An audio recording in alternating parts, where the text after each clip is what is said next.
Day Night Countdown. The music is familiar, and for fans in Indy, so is one of the faces of the show. Former Colts quarterback Matt Hasselbeck was added to the cast in the offseason.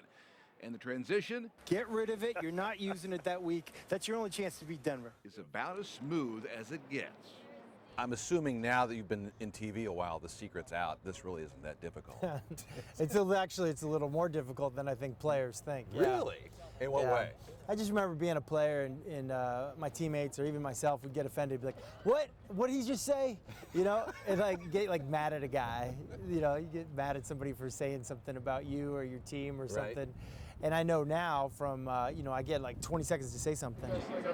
I ain't got one, though. But behind the scenes, the timing appears to be right for everyone. Seth Markman is NFL Countdown's senior producer. What does Matt bring to the table? From a personality standpoint, from an intelligence standpoint, quarterback, Right. Been in the league, seen so much. We just always knew that he'd be someone we would target. He completes a desk that includes big personalities like Randy Moss and Trent Dilfer, who does look somewhat like Matt. He can hang with you guys, right? Man, I like Matt, Tim, Matt. Wait a minute. I think it's which one's which? I don't know. Just call him Tat. How about Tat? Tat Hasselbeck. Matt and Trent coincidentally go back to when they were teammates in Seattle. He always has to call me and check on what color suit I'm wearing. Really? And only I can have facial hair.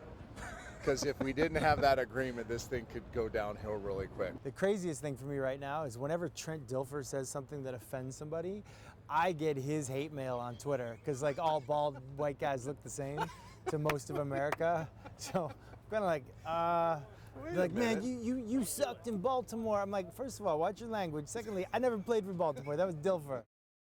Hasselbeck never played in Baltimore, but he had 3 years in Indy after 2 seasons in Tennessee, 10 seasons in Seattle, and 3 seasons with the Green Bay Packers. Did you get everything out of your career you would have liked? Yes and no. Like, yes, I did, because when I got drafted in the 6th round in 1998, I remember going to my first training camp feeling like, you know what, if I just, hopefully, they'll let me keep the cool Packer shorts that they give us for practice. Yeah, because you can't buy those anywhere. No, you can't. That's and they good got your stuff. number on the inside of them. So I was like, if I'm able to keep these shorts at the end of this, training camp, that'd be a major win, like show my kids, maybe my grandkids. But it was his 2015 season with the Colts that helped decide his future. Playing for an injured Andrew Luck, Matt suffered a number of injuries, including ones to his shoulder and neck in a Sunday nighter against the Steelers.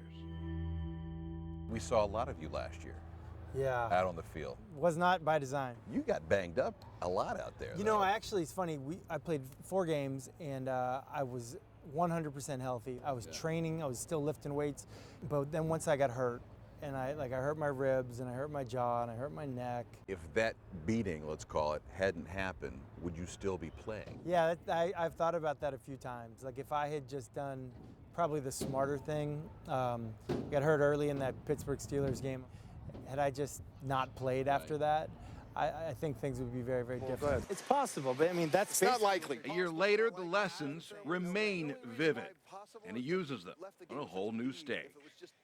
You can push through some things even though you think you maybe can't. Well, I think that showed Indianapolis who you were and are. Stupid? That's right, stupid, Dave. Cruel and unusual punishment, yeah. I definitely felt that from the fans in Indianapolis. So I am very, very thankful for their sort of like tip of the cap. Like, hey, that was ugly out there, but man, wow. That was honorable. Honorable, that's a good word for it. So for ESPN's viewers, the honor now is all theirs. A new voice, a new perspective, a new era. What began as an NFL dream for Matt continues for years to come. This was not in my plans. But you're having fun with it, though. Yeah, it came out of nowhere, though. The offer to do this and to be on a show that I grew up watching and even as an adult would tune into, and we're trying not to screw it up.